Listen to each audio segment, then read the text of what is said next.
ഈ കോൺഗ്രസ്സിലെ കൈവിട്ട പോരാണ് മുഖ്യമന്ത്രി സ്ഥാനത്തേക്ക് വേണ്ടിയിട്ട്. വിജയം അതിനെ ഉറപ്പിച്ചു? അങ്ങനൊരു ചോദ്യവും കൂടി ചോദിക്കേണ്ടി വരും. കാരണം എത്ര നിരീക്ഷകരുടെ അഭിപ്രായം ഉണ്ടെന്ന് പറഞ്ഞാലും കണക്കുകൂട്ടലുകളും ഒക്കെ തെറ്റിയിട്ടുള്ള സാഹചര്യം ഉണ്ടായിട്ടുണ്ട്. സർവേ ഫലങ്ങൾ പോലും തെറ്റി സന്ദർഭം ഉണ്ടായിട്ടുണ്ട്. ഈ പെട്ടിയിലിരിക്കുന്ന വോട്ടാണ്. എന്നിട്ടാണ് ഇവിടെ ഈ പണ്ടുള്ളവർ പറയാറില്ലേ മനക്കോട്ട കെട്ടുന്നത്. അത് തന്നെയാണ് ഇപ്പൊ കോൺഗ്രസിനകത്ത് നടന്നുകൊണ്ടിരിക്കുന്നത്. മലർപ്പൊടിക്കാരന്റെ സ്വപ്നം അതാണ്. 3 പേരങ്ങനെ നിറഞ്ഞു നിൽക്കുകയാണ് മുഖ്യമന്ത്രിയാകാൻ. എനിക്ക് തോന്നുന്നു 5 വർഷം കാലാവധി ഉണ്ടല്ലോ. അതെ, അതിനെ അങ്ങ് വിധിച്ചു കൊടുത്താൽ പോരെ. കോൺഗ്രസിനകത്ത് അങ്ങനെയൊന്നും കാര്യങ്ങൾ തീരില്ല.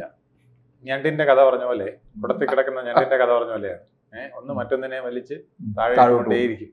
പിന്നെ ഇവർ യോജിക്കുന്ന എപ്പോഴാണെന്ന് വെച്ചാൽ പിണറായി വിജയനെ പോലുള്ള ഒരു പ്രതിപക്ഷ ഒരു നേതാവ് വന്ന് ഭരണം പിടിച്ച് ഇവരെ എല്ലാവരെയും ഒന്നിച്ചിട്ട് രക്ഷാപ്രവർത്തനം നടത്തി ചട്ടി തലയ്ക്ക് അടിക്കുമ്പോൾ, ചെടിച്ചട്ടി തലക്കിട്ട് അടിക്കുമ്പോഴാണ് വീണ്ടും ഐക്യത്തിന്റെ കാഹളം വരുന്നത്.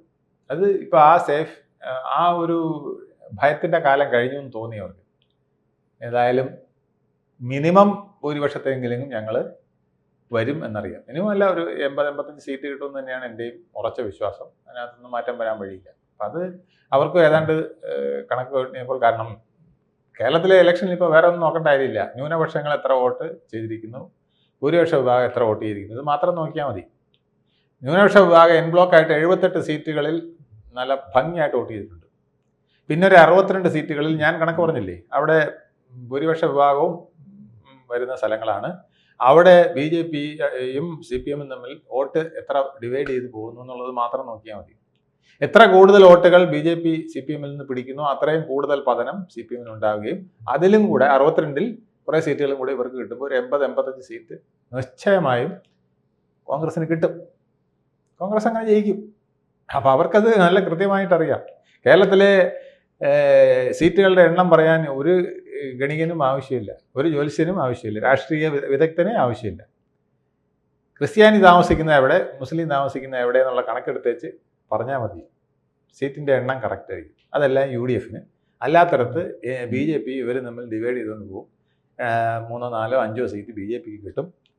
അല്ലെങ്കിൽ 5 മുതൽ 8 വരെ ഞാൻ പറഞ്ഞത് NDAക്ക് മൊത്തത്തിൽ.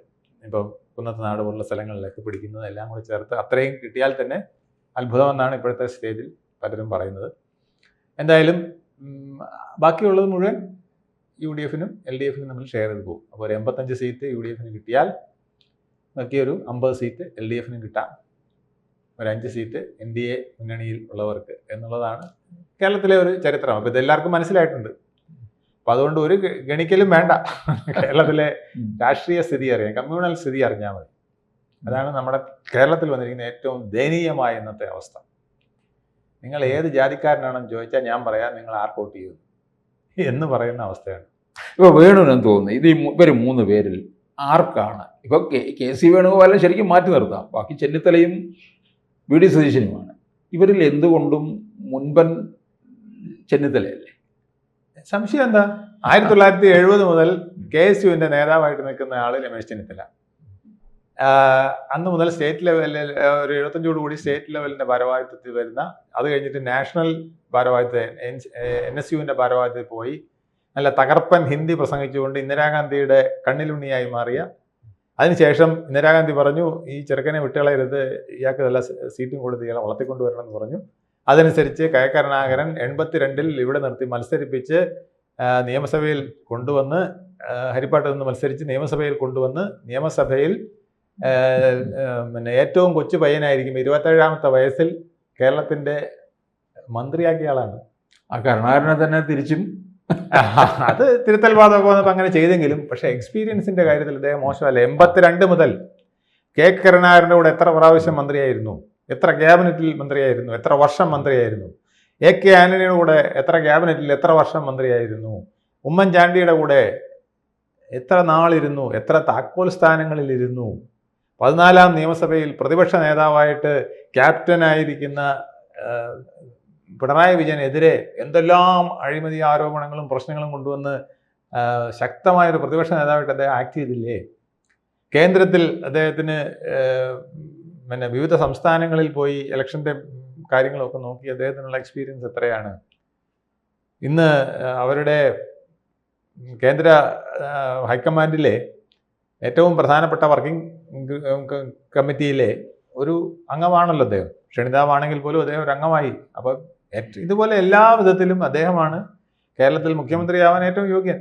അത് മാത്രമല്ല, മിതവാദിയാണ്. ആരുടെയും തിന്നാൻ ഇറങ്ങാറില്ലെങ്കിലും എല്ലാവരുമായിട്ടും ഒരു സമവായത്തിൽ പോകും. പക്ഷേ ഒരു അഡ്ജസ്റ്റ്മെന്റ് രാഷ്ട്രീയം ചെന്നിത്തലയ്ക്ക് എപ്പോഴും ഇല്ലേ എന്നൊരു സംശയം. അഡ്ജസ്റ്റ്മെന്റ് രാഷ്ട്രീയം എല്ലാ തടവുകളുണ്ട്. അദ്ദേഹം മുസ്ലിം ലീഗിനെ മണക്കാറില്ല, സഭകളെ മണക്കാറില്ല. പിണറായി വിജയനുമായിട്ടും അഡ്ജസ്റ്റ്മെന്റ് ഇല്ല. അത് വെറുതെ തോന്നുന്നതാണ്. പിണറായി വിജയനൊക്കെ അദ്ദേഹം നിശിതമായി വിമർശിക്കുകയും പിന്നെ ആവശ്യമുള്ള സന്ദർഭങ്ങളിലെല്ലാം അദ്ദേഹം ശക്തമായ അഴിമതി ആരോപണങ്ങൾ കൊണ്ടുവരികയൊക്കെ ചെയ്തിട്ടുണ്ട്. പിന്നെ വി ഡി സതീശൻ നിയമസഭയിൽ കാണിക്കുന്ന പോലെ പേപ്പറെടുത്ത് അടിക്കുക, മുഖ്യമന്ത്രി ചുണയുണ്ടെങ്കിൽ എന്നോട് വാദത്തിന് വരിക എന്നൊക്കെ പറഞ്ഞ് അങ്ങനെയുള്ള ശൈലികളൊന്നും അദ്ദേഹം കാണിക്കാറില്ലെന്നേ ഉള്ളൂ. പക്ഷേ അദ്ദേഹം ഫീൽഡിൽ കുറെ കൂടെ കാര്യങ്ങൾ ചെയ്തിട്ടുണ്ട് എന്നുള്ളതാണ് അദ്ദേഹത്തിൻ്റെ ഒരു പ്രത്യേകത. പക്ഷെ ചെന്നിത്തല ഇപ്പം മുഖ്യമന്ത്രി ആയില്ലെങ്കിൽ പിന്നെ ഇനി എപ്പോൾ ആകാൻ ഒരിക്കലും ഇല്ല. കാരണം അദ്ദേഹത്തിന് 68 വയസ്സോ 70 വയസ്സിന് അടുപ്പിച്ചായി കാണും. ഇപ്പോൾ വി ഡി സതീശനൊക്കെ 61, 62 ആയിട്ടുള്ളൂ. കെ സി വേണുഗോപാലും 64, 65 കണ്ടേ ആയിട്ടുള്ളൂ. അപ്പോൾ അവർക്കൊക്കെ ഇനി ഒരുപാട് സമയമുണ്ട്. കാരണം ഇപ്പോൾ കോൺഗ്രസിന് ഒന്നുകിൽ അധികാരത്തിൽ ഇനി ഇത് കഴിഞ്ഞാൽ 10 വർഷം കഴിഞ്ഞിട്ട് കോൺഗ്രസിന് ഇവിടെ രംഗത്ത് വരും. അദ്ദേഹം 80 വയസ്സാകും. അധികാരത്തിൽ വരുമോ ഇല്ലയോ എന്നുള്ളത് കണ്ടറിയാം. അത് വലിയ പാടാണ്. കാരണം ഇത് കഴിഞ്ഞാൽ ഇനി അടുത്തത് ഒരു കോൺഗ്രസ് ഭരണമാണെന്ന് നമുക്ക്, തുടർ ഭരണമാണെന്ന് നമുക്ക് ഒരിക്കലും പ്രതീക്ഷിക്കാൻ വയ്യ. അപ്പോൾ അടുത്ത് പിന്നെ ഒരു 5 വർഷം കഴിഞ്ഞിട്ടായിരിക്കും പിന്നെ കോൺഗ്രസ് വരുന്നെങ്കിൽ തന്നെ ആ വരുന്നതിൽ 80 വയസ്സായ രമേശ് ചെന്നിത്തലയായിരിക്കും പിന്നെ നമ്മൾ കാണേണ്ടി വരിക. അപ്പോൾ അതുകൊണ്ട് അദ്ദേഹത്തിന് ഇപ്പോഴാണ് സമയം. അദ്ദേഹത്തിന് ഒരു സമയം കൊടുക്കേണ്ടതാണ്. ഇത്രയും നാളത്തെ പ്രവർത്തനത്തിന് AICCയും ഹൈക്കമാൻഡും ഒക്കെ ചേർന്ന് അദ്ദേഹത്തിനെ അംഗീകരിക്കേണ്ടതാണ്. പക്ഷെ അത് നടക്കുമെന്നറിയില്ല. കാരണം KC ആണ് ഹൈക്കമാൻഡ് ഇപ്പോൾ. അപ്പോൾ KCയുടെ ഹൈക്കമാൻഡിൽ കേരം തെങ്ങും കേരള നാട്ടിൽ KC ഭരിച്ചിടും എന്നാണ് ഇപ്പോൾ. KR ഗൗരി ഭരിച്ചിടുന്നല്ല, KC വേണു ഭരിച്ചിടും എന്നാണ് ഇപ്പോഴത്തെ സോഷ്യൽ മീഡിയ നെറ്റ്വർക്കിലെല്ലാം നടക്കുന്ന. KC വരികയാണെന്നുണ്ടെങ്കിൽ ഇവർക്ക് ആർക്കും എതിർക്കാനും പറ്റില്ലല്ലേ. KC അത് ഹൈക്കമാൻഡ് തീരുമാനിക്കുന്നു. പിന്നെ ഇവിടെ ജയിച്ചു വരുന്നതിൽ ഭൂരിഭാഗം MLA-മാരിൽ നല്ലൊരു ഭാഗം അദ്ദേഹത്തിൻ്റെതായിരിക്കും. കാരണം 31, 32 പേര് അദ്ദേഹം തന്നെ ഇവിടെ പല വിധത്തിൽ സ്ഥാനം കൊടുത്ത് നിർത്തിയിട്ടുണ്ട്. ഇപ്പോൾ മാത്യു കുഴൽനാടനൊക്കെ അദ്ദേഹത്തിന് സപ്പോർട്ട് ചെയ്യുന്നതുകൊണ്ടാണ്. റോജി M. ജോൺ ഒക്കെ സപ്പോർട്ട് ചെയ്യുന്നത് എന്തുകൊണ്ടാണ്? അല്ലെങ്കിൽ രമ്യ ഹരിദാസ് സപ്പോർട്ട് ചെയ്യുന്നത് എന്തുകൊണ്ടാണ്? പഴകുളം മധു സപ്പോർട്ട് ചെയ്യുന്നത് എന്തുകൊണ്ടാണ്? പിന്നെ നമ്മുടെ ഇപ്പോഴത്തെ KSUവിന്റെ പുതിയ നേതാവുണ്ടല്ലോ, അലോഷ്യസ് സേവിയർ, അയാൾ സപ്പോർട്ട് ചെയ്യുന്നത് എന്തുകൊണ്ടാണ്? അബിൻ വർക്കി. ഇങ്ങനെ പലരെ നോക്കിക്കഴിഞ്ഞാൽ അദ്ദേഹത്തിന്റെ വിഭാഗത്തിലാണ് ഇപ്പോൾ സീറ്റുകൾ കൂടുതൽ വരിക, MLA-മാർ കൂടുതൽ വരിക. അപ്പോൾ MLA-മാരുടെ ഒരു കൈപ്പൊക്കലുണ്ടാവും. ഹൈക്കമാൻഡിൽ നിന്ന് ഇപ്പം അതായത് KC വേണുഗോപാൽ പറയുന്നത് മാത്രമേ രാഹുൽ ഗാന്ധി കേൾക്കുള്ളൂ എന്നുള്ളതാണ് ഇപ്പോഴത്തെ ഒരു ചൊല്ല്. അത് സത്യവുമാണ്. വേറെ ആര് പറഞ്ഞാലും അദ്ദേഹം കേൾക്കാറില്ല. KC പറയുന്നതാണ് രാഹുൽ ഗാന്ധിക്ക് അന്ത്യവചനം. അപ്പോൾ അതുകൊണ്ട് അവിടെ നിന്ന് സപ്പോർട്ട് വരും. പിന്നെ പ്രിയങ്കയും സോണിയയും ഈ KC അവിടെ നിന്ന് മാറ്റിയിട്ട് ഒരു നോർത്ത് ഇന്ത്യയിൽ ഗ്രിപ്പുള്ള ഒരു നേതാവിനെ ഈ സംഘടനാ സെക്രട്ടറി ആഗ്രഹിക്കുന്ന കുറേ നാൾ കൊണ്ട് ആഗ്രഹിക്കുകയാണ്. അപ്പം അത് വിപരീത ചിലർ പറയില്ലേ, വൈദ്യൻ ഇച്ഛിച്ചതെന്ന് രോഗി കൽപ്പിച്ചതെന്ന് പറയില്ലേ. കയ്പുള്ളതാണെങ്കിലും ആ കഷായം ചിലപ്പം KCക്ക് ഗുണമായി വരും. ഇങ്ങോട്ട് വിട്ട് കഴിഞ്ഞാൽ ഒതുക്കിയൊന്നും വരില്ല. കാരണം അവിടെ AICCയിലും പിന്നെ ഗാന്ധി കുടുംബത്തിലും ഒക്കെ നല്ല ഭരണം സേവനം നടത്തി നിൽക്കുന്ന ഒരാൾ ഇങ്ങോട്ട് മോശമാക്കി വിടുന്നത് ശരിയല്ലല്ലോ. മുഖ്യമന്ത്രിയാകാം, ഇവിടുന്ന് ആവശ്യമായിട്ടുള്ള ഫണ്ടുകളൊക്കെ അങ്ങോട്ട് കഞ്ഞിയും പേറും സൂക്ഷ്മമായിട്ട് സൗകര്യം ചെയ്യും. ഫണ്ട് തീർച്ചയായിട്ടും AICC ഒരു ഫിക്സഡ് കോട്ടയുടെ എല്ലാ മന്ത്രിമാർക്കും എല്ലാ മുഖ്യമന്ത്രിമാർക്കും ഒരു കോട്ടയിടും. ആ കോട്ടയുള്ളത് അവിടെ കൊടുക്കേണ്ടി വരും.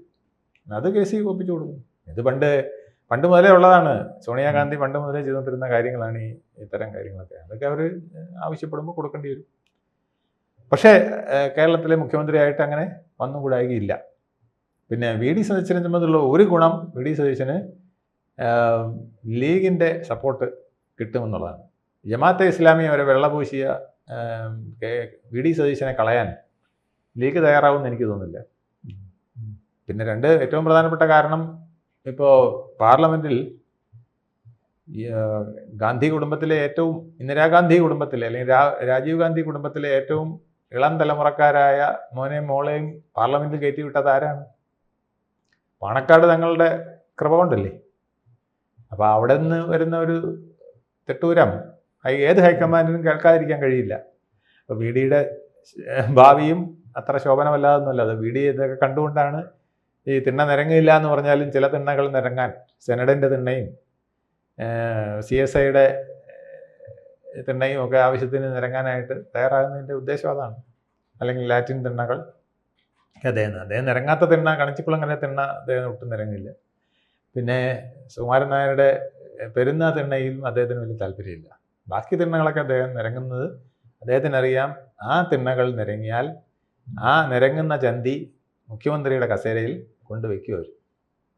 മനസ്സിലായില്ലേ? അതുകൊണ്ടാണ് ആ ഗുണം അദ്ദേഹത്തിന് കിട്ടും. അതിനാണിത് നിരങ്ങുന്നത്, ചുമ്മാതല്ല നിരങ്ങുന്നത്. എല്ലായിടത്തും പോയി നിരങ്ങാൻ പറ്റുമോ? വെറുതെ എന്തിന് നമ്മുടെ മൂഡ് നാശമാക്കുന്നു? അപ്പോൾ ഉപയോഗമുള്ളിടത്ത് അദ്ദേഹം നിരങ്ങിയിട്ടുണ്ട്, അതിൻ്റെ ഫലം അദ്ദേഹത്തിന് കിട്ടും. അപ്പം അതുകൊണ്ട് ടോസ് പോലെയാണ് ഇപ്പോഴത്തെ മുഖ്യമന്ത്രി ആരെന്നുള്ളത്. 3 പേർക്കും അനുകൂലമായ 3 ഘടകങ്ങൾ കിടപ്പുണ്ട്. അതിലേത് ഒത്തുവരും എന്നുള്ളത് നമുക്കറിയേണ്ടിയിരിക്കുന്നു. പക്ഷെ എന്തായാലും മാറ്റത്തിന് വേണ്ടി നമ്മൾ ശ്രമിച്ചത് ഒരു നാറ്റത്തിനായി മാറുമെന്നൊരു സംശയമുണ്ട്. കാരണം കേരളത്തിനൊരു മുഖ്യമന്ത്രി എന്ന് പറയുന്നത് ഇനി ആരുടെയെങ്കിലും തിണ്ണ നിരങ്ങുന്ന, ഏതെങ്കിലും ഒരു വിഭാഗത്തിൻ്റെ പോലും ആണെങ്കിൽ പോലും തിണ്ണ നിരങ്ങുന്ന ആളാണെങ്കിൽ അദ്ദേഹത്തിൻ്റെ ഭാവി എത്ര ശോഭനമായിരിക്കും. ഒരു ഇമ്പാർഷ്യൽ മുഖ്യമന്ത്രിയെ കേരളത്തിന് ആവശ്യമാണ്. കേരളത്തിൻ്റെ പ്രശ്നങ്ങൾ അത്ര വലുതാണ്. സാമ്പത്തിക പ്രശ്നങ്ങളാവട്ടെ, വിദ്യാഭ്യാസ രംഗത്തെ പ്രശ്നങ്ങളാവട്ടെ. ഇപ്പം നമ്മൾ കണ്ടല്ലോ ദന്തൽ കോളേജിലെ ഹരിജൻ വിദ്യാർത്ഥിക്ക് വന്ന പീഡനങ്ങളൊക്കെ. ഇതൊക്കെ നമ്മൾ സിദ്ധാർത്ഥിൻ്റെ കാര്യം പറഞ്ഞപ്പോൾ ഒറ്റപ്പെട്ട സംഭവം അതോടെ തീർന്നു, ഞങ്ങൾ ശക്തമായ നടപടിയെടുത്തു. പക്ഷേ തീർന്നിട്ടില്ല, ഇന്നും ഉണ്ട്. മരണം വരുമ്പോഴേ നമ്മൾ അറിയുന്നുള്ളൂ. പരിക്കുകളോടെ രക്ഷപ്പെടുമ്പോൾ അറിയുന്നില്ലെന്നേ ഉള്ളൂ. സ്കൂളിൽ കുട്ടികൾ, കോളേജിൽ കുട്ടികൾക്ക് പോകാൻ ബുദ്ധിമുട്ടുള്ള കാലമാണ്. വിദ്യാഭ്യാസം അങ്ങ് തേച്ച് മിനുക്കി എന്ന് പറയുമ്പം അവിടെ നല്ല കമ്പ്യൂട്ടർ കൊണ്ട് വെച്ചുകൊണ്ടോ AC കമ്പ്യൂട്ടർ ഇരിക്കുന്ന മുറി AC ആക്കിയതുകൊണ്ടോ മാത്രം കാര്യമില്ല. പിള്ളേർക്ക് രക്തച്ചൊരിച്ചിലില്ലാതെ ഇരുന്ന് പഠിക്കാനുള്ള കലാലയ അന്തരീക്ഷം വേണം. പരസ്പരം തലവെട്ടി കയറുന്ന അന്തരീക്ഷം ഇന്നുണ്ട്, അത് മാറണം. യൂണിവേഴ്സിറ്റിയിൽ സർട്ടിഫിക്കറ്റ് കൊടുക്കാത്ത കാര്യങ്ങളുണ്ട്. സിൻഡിക്കേറ്റും സെനറ്റും ഒക്കെ തമ്മിൽ അടികൂടുന്ന സാഹചര്യമുണ്ട്. വൈസ് ചാൻസലറുടെ കോളറ പിടിക്കുന്ന, കൊങ്ങയ്ക്ക് പിടിക്കുന്ന സിൻഡിക്കേറ്റ് അംഗങ്ങളും സെനറ്റ് അംഗങ്ങളും ഒക്കെ ഉള്ള ഒരു കാലഘട്ടത്തിലാണ് നമ്മൾ ജീവിക്കുന്നത്. അപ്പോൾ ഇതൊക്കെ മാറ്റാൻ നല്ലൊരു വിദ്യാഭ്യാസ മന്ത്രി വേണം. അതുമായിട്ട് സഹകരിക്കാൻ ഗവർണറുമായിട്ടൊക്കെ സഹകരിച്ച് നല്ല വിദ്യാഭ്യാസത്തിനുള്ള സാഹചര്യം ഒരുക്കുന്ന ആളിവിടെ ആവശ്യമാണ്. ഇതൊക്കെയല്ലേ പ്രധാനമായിട്ട് വേണ്ടത്. അപ്പോൾ അത് ആ സമയത്ത് ഇങ്ങനെ ഏതെങ്കിലുമൊക്കെ ആരുടെയെങ്കിലുമൊക്കെ മൂട് താങ്ങി വരുന്ന ഒരു മുഖ്യമന്ത്രിക്ക് വലിയ സ്ഥാനമൊന്നുമില്ല. പിന്നെ ഞാൻ ഒരു കാര്യം പറയാം, ആര് മുഖ്യമന്ത്രി ആയാലും ഉപമുഖ്യമന്ത്രി കേരളം ഭരിക്കും. അതെ, അത് സംശയമൊന്നുമില്ല. മുഖ്യമന്ത്രി ഉപമുഖ്യമന്ത്രിയായിട്ട് ഇരിക്കും, അതിന് സംശയമില്ല. അതിനൊക്കെ ലീഗിന് അറിയാം, അവരത് ചെയ്തോളൂ. അവർക്കൊരു 10, 21, 22 സീറ്റൊക്കെ എന്തായാലും അവർ കൊണ്ടുവരും. 20 മേലെ എന്തായാലും അവർക്ക് 20 ഉറപ്പാണ്.